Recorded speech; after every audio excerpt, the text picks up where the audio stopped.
Uma ótima noite a todos nós. Nós hoje vamos falar um pouquinho a respeito da prece e para isso nós escolhemos do livro Palavras de Vida Eterna, pela psicografia do Chico, são mensagens de Emmanuel, na página 347, que ele fala sobre o ato de orar. Então ele inicialmente extrai um trecho do Evangelho de Mateus, capítulo 7, versículo 9, em que ele nos diz: Qual dentre vós é o homem que, se o filho lhe pede um pão, lhe dará uma pedra? Jesus.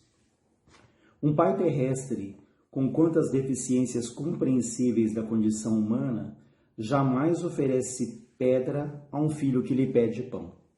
Certamente quem lhe examinando essa ou aquela solicitação, considerará os imperativos do tempo, da circunstância, necessidade ou lugar. Se o filho ainda é criança, não lhe entrega dinamite para brincar, porque o menino formule a rogativa ensopando-se de lágrimas. Se o filho jaz perturbado, não lhe confere o pai a direção da família, pelo fato de recolher-lhe petitórios comoventes. Se o filho por várias vezes deixou a casa em ruína, por desperdício delituoso, não lhe restituirá de pronto, de imediato, o governo dos assuntos domésticos, só pelo motivo de se ver rodeado de súplicas. Se o filho permanece atrasado no progresso escolar, não lhe autoriza regalos, benefícios prolongados, unicamente porque ouça do filho enternecedores requerimentos. Em hipótese alguma, aniquilará, irá destruir as esperanças dos descendentes, mas no interesse deles próprio, lhe concederá isso ou aquilo, consultando-lhes a conveniência e a segurança, até que se ergam ao nível da madureza, da responsabilidade, do merecimento e habilitação, suscetíveis de lhes assegurar a liberdade de pedir o que desejem. Isso acontece aos pais terrenos. Desse modo se experimenta desconfiança e inquietação no ato de orar, simplesmente porque choras e sofre, lembra da compaixão e do discernimento que já presidem o lar humano e não descreias da perfeita e infinita misericórdia do Pai Celestial. Então esse é um texto bastante interessante que nos convida ali a pensarmos no ato de orar, né? E ele fala que jamais um pai aqui na terra, ele concede tudo aquilo que o filho pede. Da mesma maneira, Deus age de igual modo, né? Tudo vai acontecer de acordo com duas coisas essenciais: a nossa necessidade e o nosso merecimento. Então é bastante comum que nós nos sintamos em alguns momentos sozinhos, abandonados, porque a nossa visão ainda é muito fragmentada, né? Ela é ainda muito estreita, muito limitada. Nós nos perguntamos, por que isso está acontecendo comigo? Eu não mereço. E é interessante que quando algo acontece com um vizinho, com um familiar, com um amigo, nós dizemos, tenha fé, tenha confiança, né? Nada acontece por acaso. No entanto, quando algo acontece conosco, nós nos perguntamos, por que comigo? Quando na verdade nós deveríamos nos perguntar, por que não comigo? O que eu teria de especial? Por que eu seria uma pessoa absolutamente isenta das lutas, das decepções, dos problemas? Por que eu seria esse ser especial, né? E o tempo vai nos mostrando que aquilo que é tão doído no primeiro momento, que aquilo que a gente não compreende, que aquilo que demora tanto a passar, um dia nós vamos entender que aquilo foi o melhor ali para nós, né? Então nem tudo que nos acontece é agradável, mas aquilo que a vida naturalmente nos traz, aquilo tem um aprendizado, tem um benefício. Eu digo quando vem naturalmente, porque um dia nós descobriremos que tem muita coisa que não estava prevista, que não estava programada, que não fazia parte aí do nosso mapa ali de lutas que nós escolhemos, mas que foram coisas causadas nessa existência mesmo e que não poderíamos atribuir ali a existências passadas. Então é bem interessante esse texto, porque fala que esse pai ele concede isso ou aquilo, consultando-lhes a conveniência e segurança, até que se erga ao nível da madureza, né, da maturidade, da responsabilidade, do merecimento e habilitação. Então pensemos, aquilo que eu tanto peço, será que eu já estou suficiente maduro para que isso aconteça? Né? Eu tenho a responsabilidade necessária para assumir os compromissos que eu tanto peço, mesmo no campo do trabalho espiritual. Nós dizemos, poxa, como eu gostaria de ter ali uma mediunidade do Chico, né? Múltiplas mediunidades e tão bem conduzida, mas será que nós também escolheríamos as lutas que ele teve, as doenças que ele teve, não é? Porque vemos ali o lado bonito e de fato foi um trabalho belíssimo que ele fez aqui na Terra. No entanto, as lutas também não foram em menor número, né? Então foi uma luta incessante, constante, e o que esse espírito ele lutou, ele construiu para chegar até onde ele está agora, né? Eu me lembro sempre de uma história de um músico que ele foi dar um concerto e uma senhora em particular ficou encantado, né, com tudo aquilo que ele fez, com a habilidade que ele tinha, né? E aí, ela, terminado o concerto, ela fez questão de ir até o camarim, elogiá-lo e falou para ele, eu daria a minha vida para tocar como você, né? E o que ele respondeu, mas foi exatamente isso que eu fiz. Eu dei a minha vida para tocar dessa maneira, ou seja, eu me dediquei, eu abdiquei de uma série de coisas. Então, às vezes, vemos alguém numa condição ali de maior maturidade espiritual, de maior equilíbrio, mas não sabemos quantas lutas, né, quanta estrada esse espírito teve que percorrer até chegar ali àquele ponto. E no início ele fala que um pai não nega nada ao filho, né? Desde, claro, que esse filho o mereça, desde que esse filho esteja ali pronto, habilitado. E no Evangelho também fala que nós devemos nos recolher ali à nossa casa, né? No silêncio ali. Mas, na verdade, esta é uma imagem mais figurada, porque essa casa que se fala é muito mais a nossa casa interior, né? O silêncio ali do nosso coração, é o silêncio dos nossos pensamentos. Até o Haroldo Dutra diz que certa vez um repórter foi ali fazer uma entrevista com a Madre Teresa de Calcutá e o repórter perguntou para ela, né, olha, quando a senhora faz a sua oração, a sua prece, quando a senhora conversa com Deus, o que é que a senhora diz? E ela respondeu, eu não digo nada, né? Eu fico em silêncio, eu só ouço. Eu só escuto. E ele ficou intrigado e perguntou, bom, se a senhora só escuta, o que Deus diz à senhora? Ela respondeu, ele também só ouve. Ele também fica em silêncio, não é? Então isso é interessante, essa pequena história que mostra essa sintonia, essa intimidade que ela tinha ali com Deus, né? E esse é o convite para que quando ele fala em recolhermos aos nossos aposentos, não é necessariamente um espaço físico isolado, mas é sobretudo esse silêncio interior, esse silêncio da alma, né? Na agitação em que nós vivemos, isso tem se tornado cada vez mais necessário, né? E podemos até estar num ambiente de muito barulho, um ambiente tumultuado, uma situação bastante difícil, e ali, em fração de segundos, nós, em pensamento, nos recolhermos e nos ligarmos a Deus, até pedindo auxílio, seja por nós, seja por aqueles que estão ali envolvidos na situação. Então, por exemplo, se alguém está andando pela marginal e vê ali um motociclista no chão, né, a oportunidade que nós temos o quê? Fazemos uma prece por ele, pelo DSV, pelo SAMU, pelos médicos e paramédicos que vão socorrê-lo, pela família que vai receber aquela notícia, talvez até de um desencarne, pelos médicos que vão recebê-lo no hospital, enfim, né? Nós podemos substituir ali a nossa curiosidade por uma prece, por uma em fração de segundos ali, um pensamento para que aquela situação termine bem, que a própria equipe espiritual também ali se faça presente auxiliando, não é?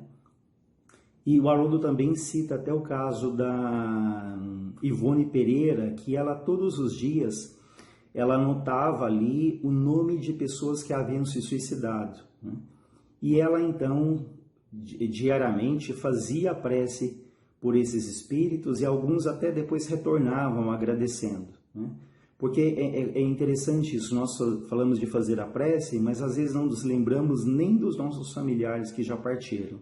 Talvez num primeiro momento a gente se lembre com mais intensidade, nos primeiros dias, primeiras semanas, primeiros meses, mas gradativamente nós vamos, em muitas situações, claro, isso não estou generalizando, mas nós corremos o risco de esquecermos dessas pessoas. Então imaginem que às vezes a gente fala, poxa, mas eu não faço a prece porque eu não me sinto inspirado, quem sou eu não me sinto preparado. Mas talvez a nossa prece ela seja o único pensamento que parte aqui da terra para alguém que do outro lado aguarda ansiosamente o alívio, o consolo, o refrigério, né?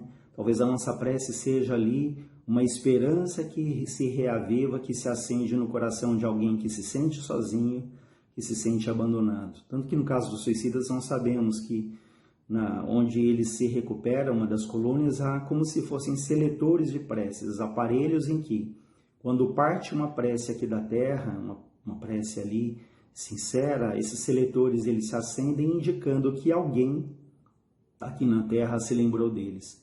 Então, esses pequenos detalhes mostram o poder da nossa prece, né? Ainda que não nos sintamos prontos, preparados, até porque ninguém é perfeito, ninguém tem essa condição absoluta, né? Mas nós somos uma usina geradora de forças a todo momento. Então, quando canalizamos isso para o pensamento positivo, para o bem-querer de alguém, ainda aqueles que temos maiores dificuldades, isso é uma prece, o nosso silêncio é uma prece, né? Até na Casa Chabiano a gente tem ali uma plaquinha, e não é só uma figura poética, né? Quantas vezes esse silêncio, mas o silêncio não dos lábios, mas o silêncio da alma, ele se traduz ali no nosso pensamento se ligando a Deus, se ligando aos espíritos amorosos, né? E para que essa nossa prece, como alguém até brinca, né, ela não, às vezes a nossa prece não atinge, não passa do céu, né, do céu da boca, né? Então não precisa ser nada muito elaborado, nada bonito, nós precisamos estarmos num estado de graça para nos sentirmos ali aptos para fazer uma prece, mas aquela prece ainda que simples, ainda que seja só um pensamento, seja de manhã, seja à noite, antes de nos recolhermos ali, ou seja durante o dia, mesmo numa situação de barulho, de agitação, né? Seja o silêncio, seja qualquer coisa que a gente faça ali com boa vontade, ouvir alguém, né? Falar para alguém ali alguma coisa que lhes ajude, tudo isso, né, é prece. A observação da própria natureza, né? Quem não se sente bem ali, às vezes, fazendo uma caminhada, mesmo um fim de tarde no mar, o que é isso, né? Senão essa ligação que se faz ali com Deus através das suas obras, da natureza, não é? Perdoem aí pela interrupção. E nós temos aqui no livro Mergulhando no Mar de Amor, assim como nós falamos da Madre Teresa que tinha essa intimidade ali com Deus, não é? Nós temos aqui também no livro Mergulhando no Mar de Amor, em que o Frei Fabiano fala também sobre isso. Então aqui fala um pouco da história dele e diz: quando aprendeu a ler e aprendeu usando o Evangelho, quase decorou as bem-aventuranças que lhe diziam muito na profundidade da alma. Interessante, percebia João dentro de si. João, que era o nome dele antes de assumir o nome religioso que era Fabiano de Cristo, né? Então, interessante, percebia João dentro de si. A sua relação com Cristo era de uma intimidade profunda, de um amor integral. Não havia aquela reverência externa, como se encontrasse um estranho a quem devesse homenagear. Sua relação definitivamente era de conhecimento, era de integração. O Cristo Jesus é minha realidade, é a minha certeza. É, portanto, a minha força, a minha alegria, a minha felicidade. Ele pensava, então eu me acho muito à vontade com Jesus Cristo. Então vejam que simplicidade dessa integração aqui dele com Jesus, né? Então não havia ali nenhuma reverência, né? mas ele se sentia muito à vontade, ele se sentia filho de Deus.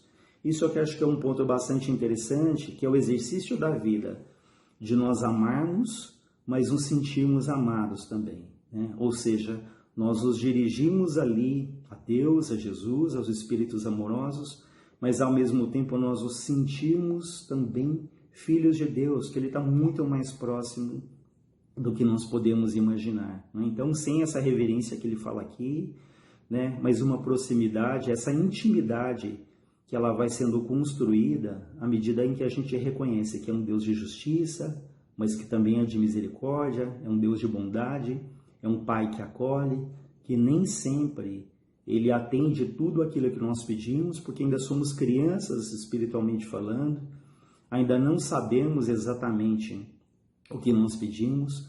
Por isso é que é muito importante que nas nossas preces nós possamos pedir a Deus o quê? Equilíbrio, serenidade, mas acima de tudo lucidez, né? Para que aquilo que nós pedimos, para que de fato aconteça o que é melhor para nós, né? Então, quando se fala no Pai Nosso que estais nos céus, seja feita a vossa vontade. Que essa não seja uma frase a mais ali que nós repetimos diariamente, mas que pensemos, né, que Ele sabe, né? Então, nós podemos e devemos plantar, semear, mas sabendo que a colheita está nas mãos dele. E que lá na frente, isso a vida vai nos mostrando quantas vezes aquilo que parece ser uma desgraça, uma decepção, depois ali nos traz ali mais fortaleza, mais confiança, descobrimos ali valores e resistências que até então nós desconhecíamos. A gente sempre brinca, é como se tivéssemos ali um muro enorme em algum local que nós estivermos, e a gente fala, poxa, eu jamais pularia esse muro, mas coloca um pitbull ali atrás da gente, e a gente vai às vezes pular um muro inimaginável, né? Por isso é que é muito importante que nós confiemos nessa bondade, na sabedoria de Deus, né? E no Boa Nova também, né, há um momento em que é perguntado ali, Pedro pergunta a Jesus, como devemos interpretar a oração? Jesus diz, a oração deve constituir o nosso recurso permanente da comunhão ininterrupta com Deus. Nesse intercâmbio incessante, as criaturas devem apresentar ao Pai, no segredo das suas íntimas aspirações, os seus anelos, as suas esperanças, as suas dúvidas, os seus amargores. Essas confidências lhe atenuarão os cansaços do mundo, restaurando-lhes as energias, porque Deus lhes concederá de sua luz.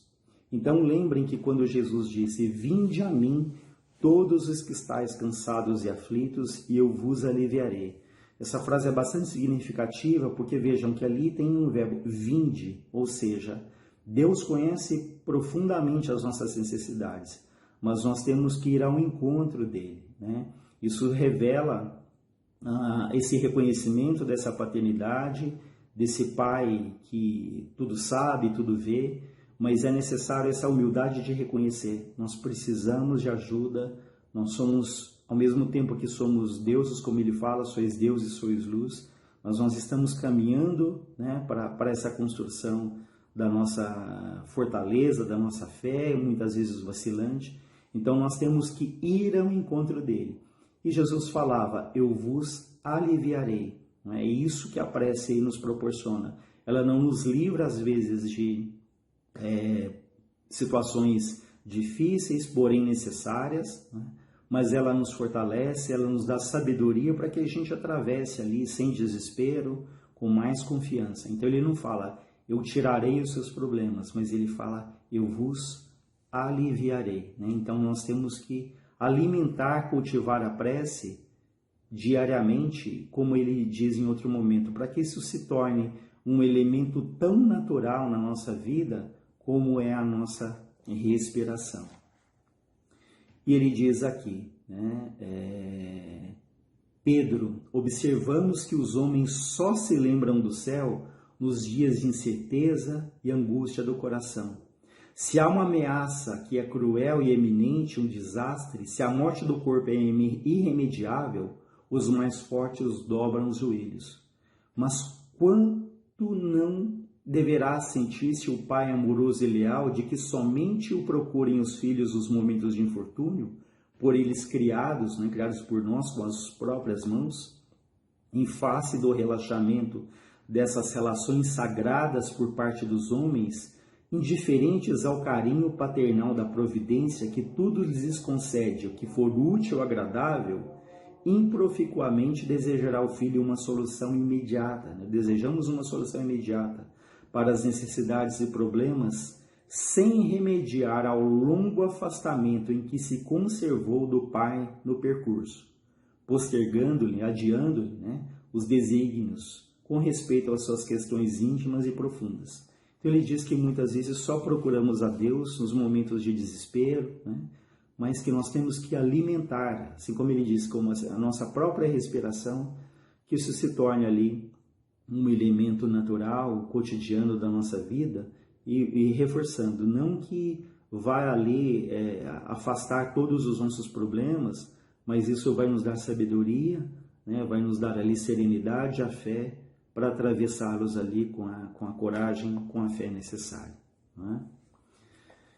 Bom, existirão bastante coisas para ser dita, mas nós podemos continuar no outro momento, e nós vamos encerrando aqui, e eu queria encerrar com uma prece ali de Maria Dolores, do livro Antologia da Espiritualidade, Essa poetisa que nos traz ali mensagens muito bonitas. Então nós agradecemos uma vez mais a oportunidade da vida, a oportunidade dessa doutrina que nos esclarece, agradecendo a Frei Fabiano, os espíritos amorosos, a Deus antes de tudo, a Jesus nosso Mestre. E a nossa prece então será uma poesia aqui de Maria Dolores, em que ela chama Agradeço, Senhor. Agradeço, Senhor, quando me dizes não, as súplicas indébitas que faço através da oração. Muitas daquelas dádivas que peço, estima, concessão, posse, prazer, em meu caso talvez fossem espinhos na senda que me destes a percorrer. De outras vezes, imploro-te favores entre lamentação, choro, barulho. Mero capricho, simples algazarra, que me escapam do orgulho. Existem privilégios que desejo, reclamando-te o sim, que se me florescessem na existência, seriam desvantagens contra mim. Em muitas circunstâncias, eu rogo afeto, sem achar companhia em qualquer parte, quando me dás a solidão por guia, que me inspire a buscar-te. Ensina-me que estou no lugar certo, que a ninguém me ligastes de improviso, e que desfruta agora o melhor tempo de melhorar-me em tudo o que preciso. Não me escute as exigências loucas, faze-me perceber que alcançarei além do necessário se cumprir o meu dever. Agradeço, meu Deus, quando me dizes não com teu amor, e sempre que eu te rogue o que não deva, não me atendas, Senhor. Maria Dolores. Uma boa noite a todos nós.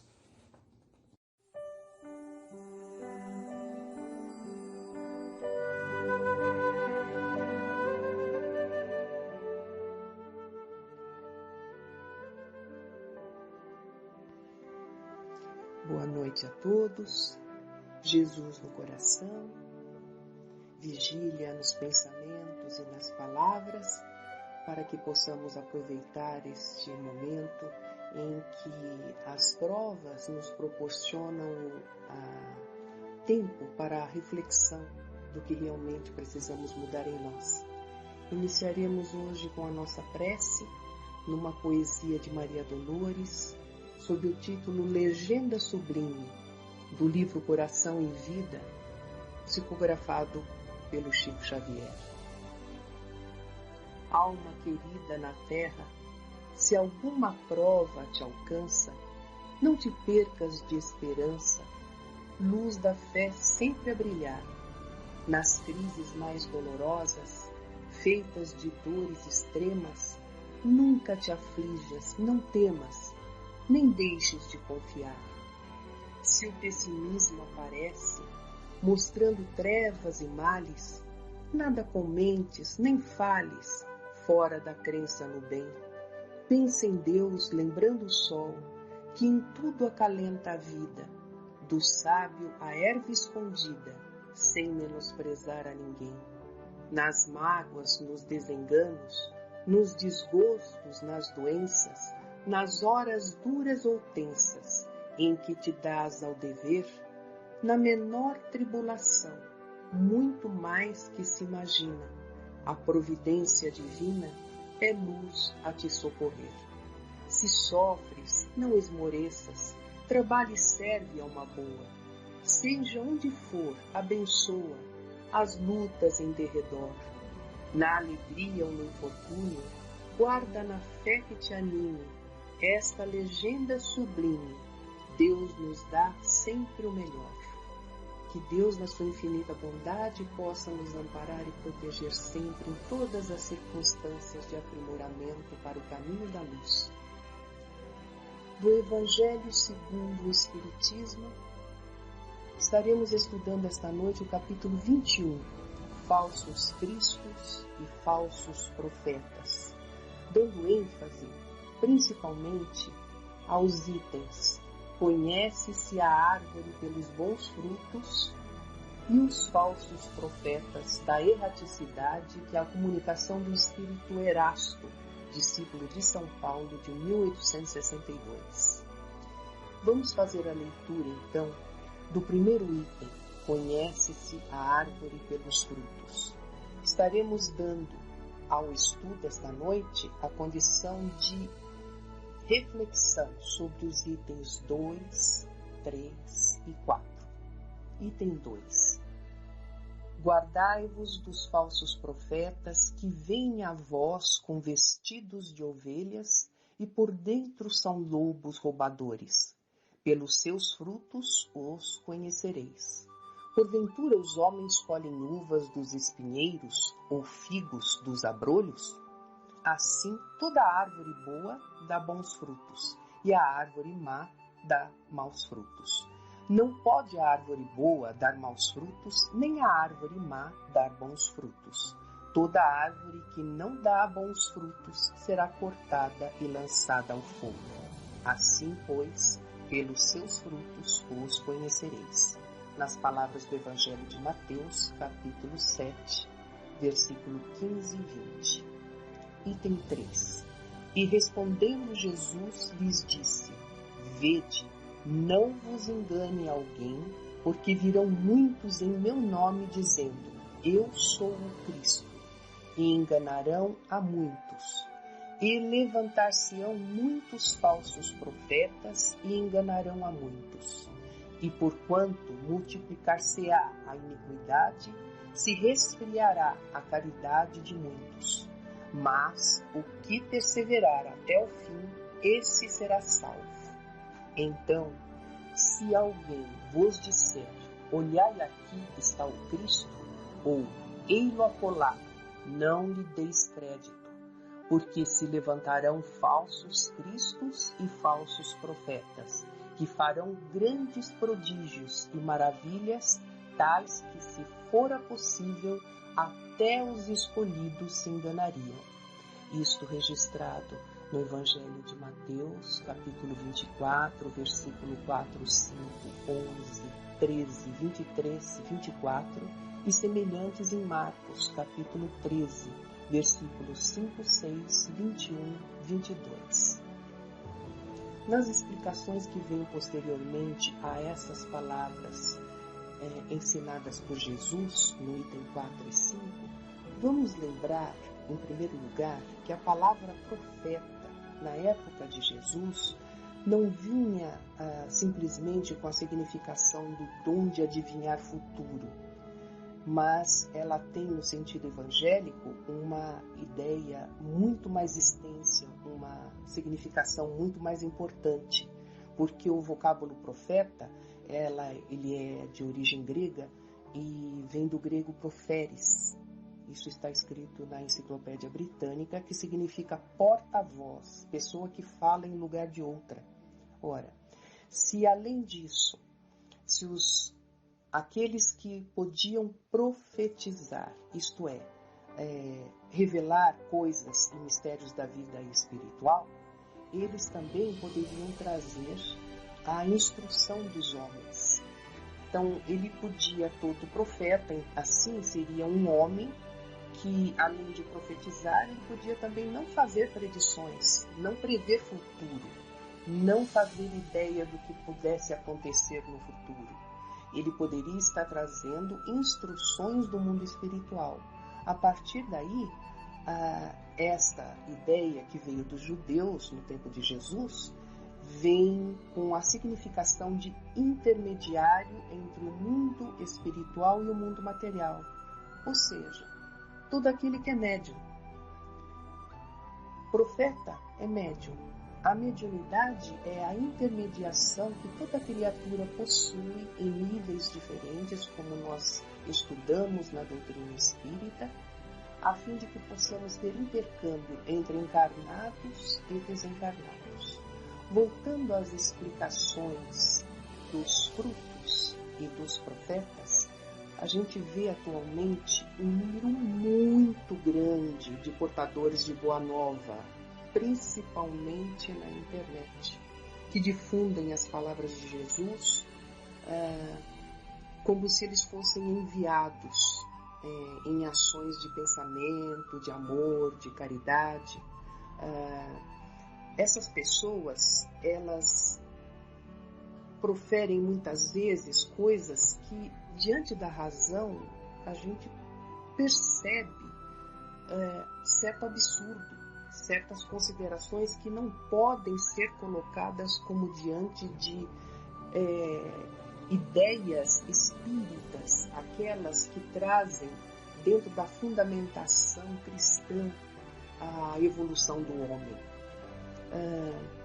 A gente tem que ficar bem atento, principalmente na bibliografia que se traz na internet como fake news, isto é, como notícias falsas.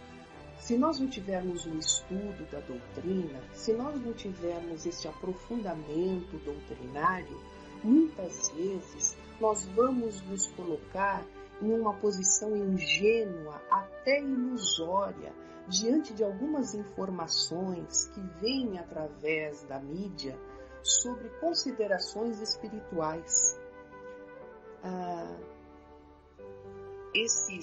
Se a gente pode assim dizer, esses falsos profetas, né? Eles têm determinados fins. Porque como alguém tem pela intenção colocar uma ideia sem uma fundamentação, essas pessoas que podem ser encarnados, podem ser desencarnados, porque os encarnados agem sob influência dos desencarnados, não é? Então essas condições também têm reforçado muito algumas ilusões com relação às obras da codificação. E são médiuns que estão equivocados com relação também ao que seja a instrução. A instrução, ela tem sempre que ser feita em conjunto com outras criaturas que também estudam. Nós nunca vamos ter a nossa verdade como ponto final se não estivermos em comunhão com outras mentes que também se instruem, também possam colocar as considerações para o melhor caminho a percorrer. Tem espíritos imperfeitos, encarnados e desencarnados, como nós já dissemos. Eles utilizam essa desinformação para impedir o conhecimento do progresso da humanidade. Todos nós temos as nossas tendências, as nossas dificuldades, os nossos atrasos morais, que fazem com que o nosso orgulho, principalmente o nosso orgulho, impeça que a gente veja o nosso semelhante trazendo uma notícia consoladora ou melhor daquela que nós mesmos vivenciamos, não é? Então, como é que nós podemos reparar essas condições? É só ver como é que eles estão frutificando. Assim como Jesus trouxe para nós, uma árvore não pode dar bom fruto, vejamos os frutos que advêm dessas informações para ver se eles são bons para as pessoas, se essas ideias são boas para o aprimoramento espiritual de todos. Principalmente na era da internet, a gente tem que buscar fontes confiáveis, sejam elas de espiritismo ou não, para que então essa verdade da informação seja feita de uma forma sob o crivo da razão. É importante a gente lembrar que o estudo do Evangelho associado à bibliografia séria, em que a gente pode confiar, principalmente nas psicografias do Chico, nós vamos ver muitas informações a esse respeito. O próprio Emmanuel, no livro Consolador, na terceira parte, item 5, que fala sobre mediunidade, ele mostra o apostolado dos médiuns, porque se todo profeta é um apóstolo que vem da ideia de profeta, né? Profeta da ideia de instrução, então que a mediunidade ela nunca, jamais pode ser recebida por aquele que vem sob as bênçãos dela para o seu próprio benefício, seja de ordem financeira, seja de ordem moral, principalmente porque o próprio Emmanuel nos avisa nesse mesmo livro que fazer qualquer comércio criminoso, porque ele é criminoso com relação às faculdades psíquicas, faz com que no futuro nós tenhamos resgates mais dolorosos, porque nós não viemos com esse objetivo através da mediunidade, né? O objetivo maior, que é o intercâmbio com aqueles que ficam na pátria espiritual, é exatamente para o nosso aprendizado de aprimoramento moral. Outro ponto importante que o Emmanuel também nos diz com relação a ser médium é principalmente que devemos dar serviços à doutrina como cota de tempo que a gente possa dispor entre o trabalho profissional, a manutenção do lar, a atenção aos deveres familiares. Essas obrigações, elas são sagradas principalmente, né? A família, ao qual nos reunimos com espíritos em resgate, em que devemos nos aprimorar em conjunto. Essa também é o objetivo primordial do nosso aperfeiçoamento espiritual. Não é a mediunidade em si, a mediunidade em si é um auxílio fraterno que nós vamos dispor às pessoas em geral, mas nós viemos à vida corpórea para, em conjunto com nossos familiares, na execução de nossas obrigações sagradas de reeducação espiritual, evitar, né, que nós tenhamos erros com estes mesmos para o futuro. Ora, se nós usarmos a mediunidade como profissão, exclusivamente como profissão, ou se nós nos dispormos de todas as nossas condições de tempo em favor desta mesma mediunidade e nos esquecer das obrigações do trabalho físico que sustenta o nosso corpo e do trabalho de reeducação familiar, estaremos também frequentando o âmbito do nosso personalismo, da nossa ambição, da nossa ignorância, principalmente apresentando isso como uma inferioridade moral, porque queremos nos autovalorizar.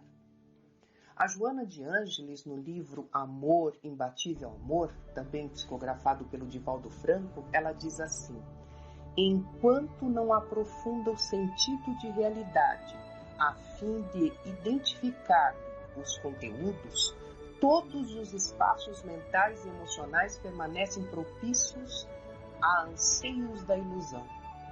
Se nós não nos colocarmos sob a responsabilidade do estudo, do crivo da razão e da mudança de hábitos pessoais, nós estaríamos nos iludindo. Mas afinal, por que a gente quer se iludir? Não é? No livro Hamed, do Espírito Hamed, no livro As Dores da Alma, psicografado por Francisco do Espírito Santo Neto, esse Espírito Hamed nos diz assim: as ilusões que criamos servem-nos de certa forma de defesa contra nossas realidades amargas, embora possam, por um lado, nos poupar das dores momentaneamente, por outro, nos tornam prisioneiros da irrealidade, enquanto não assumirmos a nossa realidade, não enfrentarmos as nossas dificuldades, não nos responsabilizarmos pelas nossas ações, estaremos iludidos sobre nós mesmos, insuflando as antigas tendências menos perfeitas para que possamos nos manter temporariamente sobre a ilusão do poder. Quantos espíritos vêm até nós para nos trazer essa responsabilidade? Quantas vezes eles vêm nos alertar que os objetivos superiores do espírito estão em seu aperfeiçoamento para o bem, em seu aperfeiçoamento de respeito para com o seu semelhante e para o ensino do amor. Essas condições em todos os livros sérios das psicografias espíritas sérias, dos livros que trazem de outras religiões a ética, a moralidade séria, trazem sempre esse mesmo sentido. Uma vez, em certa circunstância, o Chico Xavier pergunta sobre esse mesmo tema do Evangelho que caiu no estudo das reuniões que eles faziam mediúnicas sobre os falsos profetas. O Chico pergunta ao Emmanuel assim: mas afinal, quem são os falsos profetas, né? Quem são eles? Nós também somos, porque já que os profetas são médiuns, né? E eles são encarnados e desencarnados, o Chico pergunta: somos todos nós falsos profetas ainda? E o Emmanuel responde assim: na maledicência somos falsos profetas da fraternidade. Na discórdia somos mistificadores da paz. Na preguiça somos charlatães do trabalho. Na indiferença somos inimigos do dever. Nas condições acima somos falsos profetas do ideal superior que abraçamos com o Cristo. Chega a ser contundente, né? Então, enquanto tivermos as nossas mazelas do personalismo, as nossas mazelas do orgulho e do egoísmo, ainda não estamos em condições de realmente agir sobre o ideal superior que abraçamos em nome do Cristo. Se não tivermos certeza de instruções que vêm de espíritos, não divulguemos através da mídia, não passemos para os nossos familiares, amigos, pessoas que têm o mesmo ideal que o nosso, porque se não tivermos certeza, por que avançar numa condição de ilusão? Porque nós estamos estimulando a ilusão quando não nos certificamos da origem daquilo que nós informamos aos demais. Se nós não temos condição de averiguar se um texto qualquer é realmente do Divaldo, é realmente do Chico, como muitas vezes são colocados, principalmente na internet, né? Não falemos que é deles. Não falemos que este é o autor. Procuremos o livro, a fonte. Se não tem fonte, não coloquemos, porque mesmo que venham com as palavras de consolação, que são as fontes com que os espíritos pseudo-sábios, os espíritos falsificadores se utilizam para bem proteger a sua identidade moral de espírito, que ainda é falível e imperfeito. Então eles se condicionam com palavras, às vezes até com estudo doutrinário, falsificando em si, iludindo em si as condições que realmente eles querem propor. Então, se não temos certeza, não divulguemos. Tem textos, às vezes, que nós vemos e até nos assombramos na mídia, de amigos espíritas que estão colocando como fonte de consolação. Chegamos a ver meio assim assustados, de pessoas repassando umas às outras que diante do coronavírus haveriam espíritos puros que em determinado dia viriam à Terra pacificar os corações, e aqueles que se interessassem nessa verdade, que se colocassem em prece em determinado dia, em determinado horário, e marcassem nos próprios braços com um esparadrapo, uma marca qualquer, para que eles pudessem aplicar uma vacina contra a doença, evitando que assim a pessoa se infectasse. Jesus amado, amigos queridos, como nós repassamos uma fonte assim? Como nós repassamos dizendo como espíritas cristãos, porque cristão, todos nós somos irmãos. Como é que Deus, na sua infinita bondade, estaria colocando um privilégio sobre determinadas pessoas que não se infectariam com uma prova que é de renovação mundial? É para todos nós, porque se não for com o corpo físico, será de ordem moral. Divulgarmos isto como se nós fôssemos privilegiados diante dos outros. Há pessoas que, assim, na certa ingenuidade, por desconhecimento doutrinário, se sentem aliviadas com esse procedimento. Disseram que até sentiram o que o Espírito havia feito no dia marcado.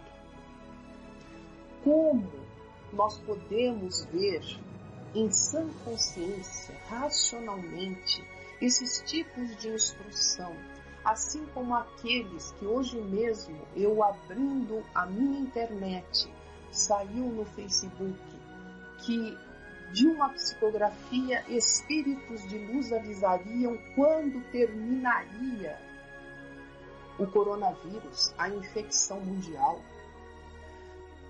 Como que um espírito marca data?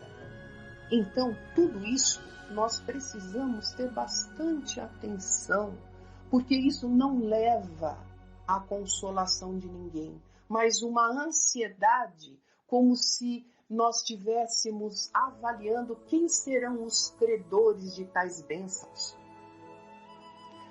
Não passemos adiante vídeos de violência política, vídeos de violência com relação à saúde.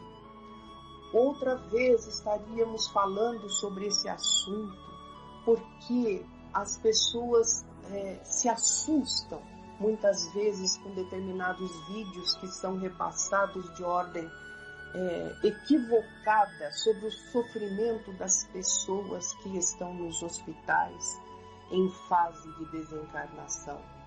Por que passar esta violência a nós que não temos competência moral de avaliar as leis divinas que regem sobre aquela criatura para o seu aprimoramento?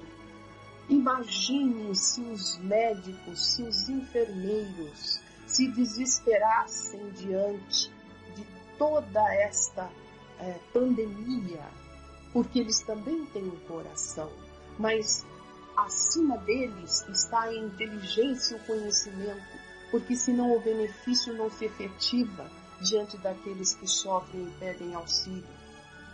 para que, como cristãos, conhecedores da doutrina, ainda insistimos em divulgar coisas que não temos conhecimento, de fonte bibliográfica, de autoria duvidosa? Aí nós podemos nos perguntar muitas vezes, mas como que a gente pode então descobrir quem está falando a verdade? De que maneira nós podemos ver isto? Voltemos ao Evangelho segundo o Espiritismo e vamos ler o item que fala sobre os falsos profetas da erraticidade. No mesmo capítulo, capítulo 21, em que o espírito de Erasto, que é discípulo de São Paulo, escreveu em 1862, e ele nos traz nesse texto extremamente esclarecedor algumas condições que devemos prestar bastante atenção. Como saber que alguma coisa é falsa? Como saber que um espírito está querendo ludibriar o encarnado, informar para fazer denegrir a sua personalidade, para fazer cair o seu procedimento de melhora, porque nós sabemos que somos espíritos em expiação e prova no educandário terrestre, e nessa condição temos que nos conscientizar de nossos erros. Por isso, a atenção que devemos fazer com relação ao estudo, porque só pelo nosso bom senso jamais identificaríamos o que precisamos melhorar em nós. Lembremos das palavras de Erasto, que é no item 10. Ele vai dizer assim: falsos profetas, para melhor fascinar os que desejam enganar e para dar maior importância às suas teorias, disfarçam-se inescrupulosamente com nomes que os homens só pronunciam com respeito.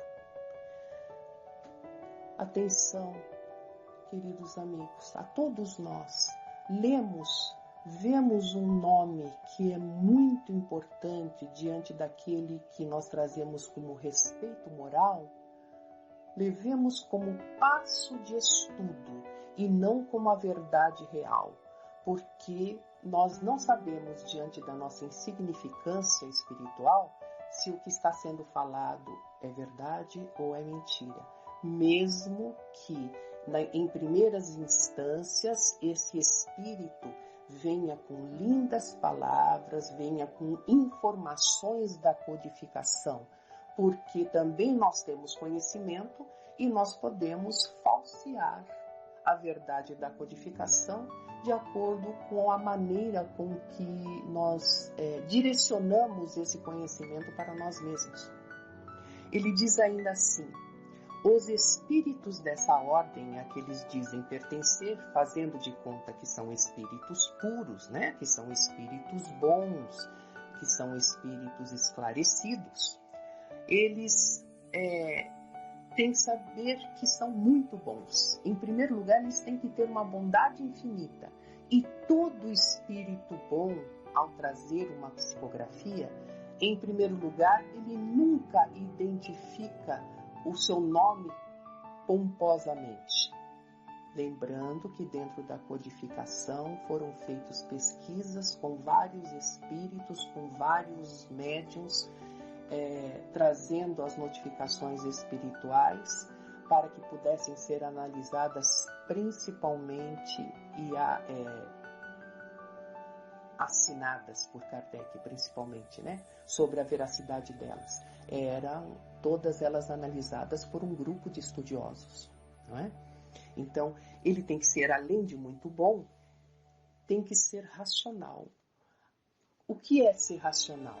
Esta verdade geralmente não é dada a apenas um espírito, é dada ao mesmo tempo, como nós vamos ver no item C, a vários espíritos nos médiuns psicografando ao mesmo tempo, na mesma época.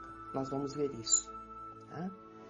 Pois bem, passai os seus sistemas pelo crivo da razão e do bom senso e vereis o que restará.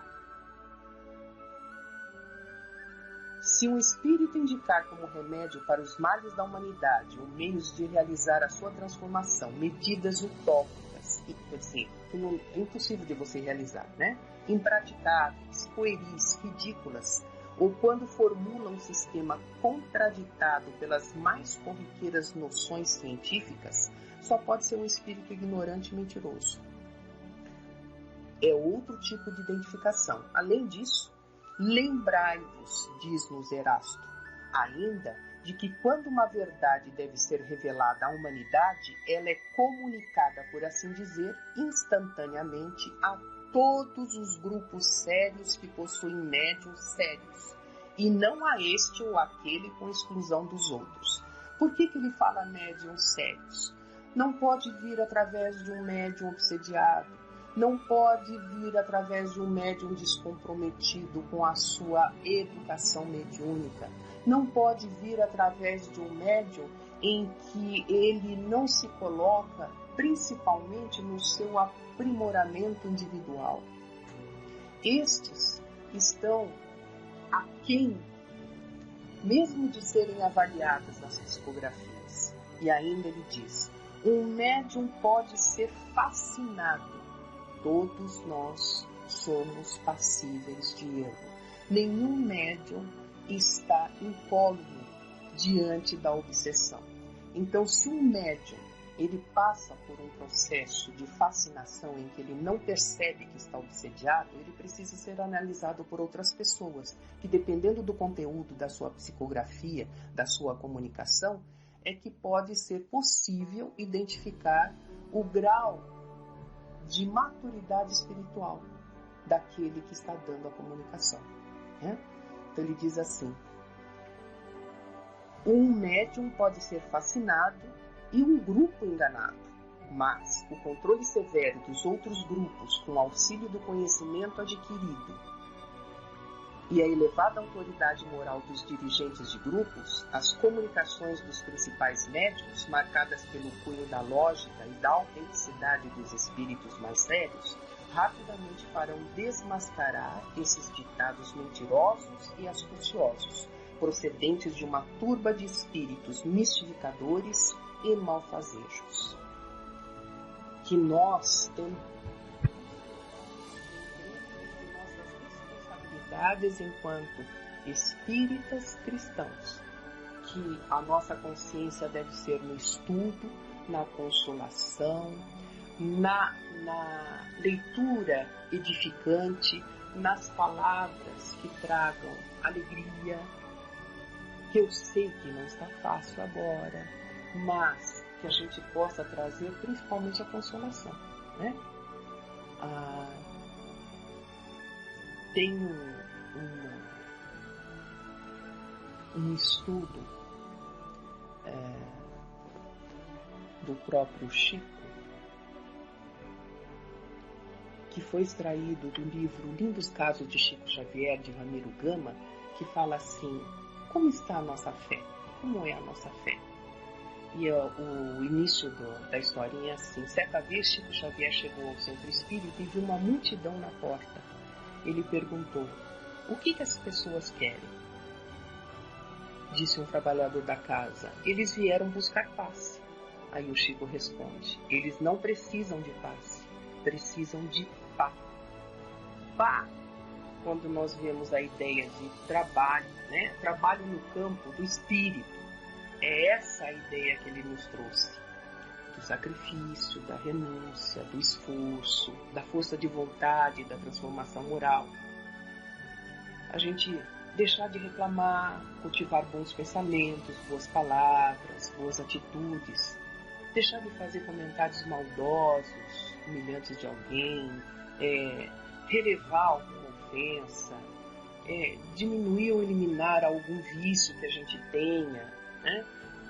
Cuidar do nosso corpo físico, isso significa fazer o bem a nós mesmos e aos outros. Que a gente possa, dentro dessas condições, aliviar as nossas provas através da própria responsabilidade que temos conhecimento. Que Jesus possa nos abençoar sempre e que a nossa força moral seja a alavanca para que encontremos um futuro melhor em nossas vidas, aos nossos irmãos que vivem junto conosco esta prova e os que já partiram para a espiritualidade maior, que sem dúvida, amparados pelos nossos benfeitores fraternos, continuam o seu caminho de evolução. Muita paz a todos, uma boa noite.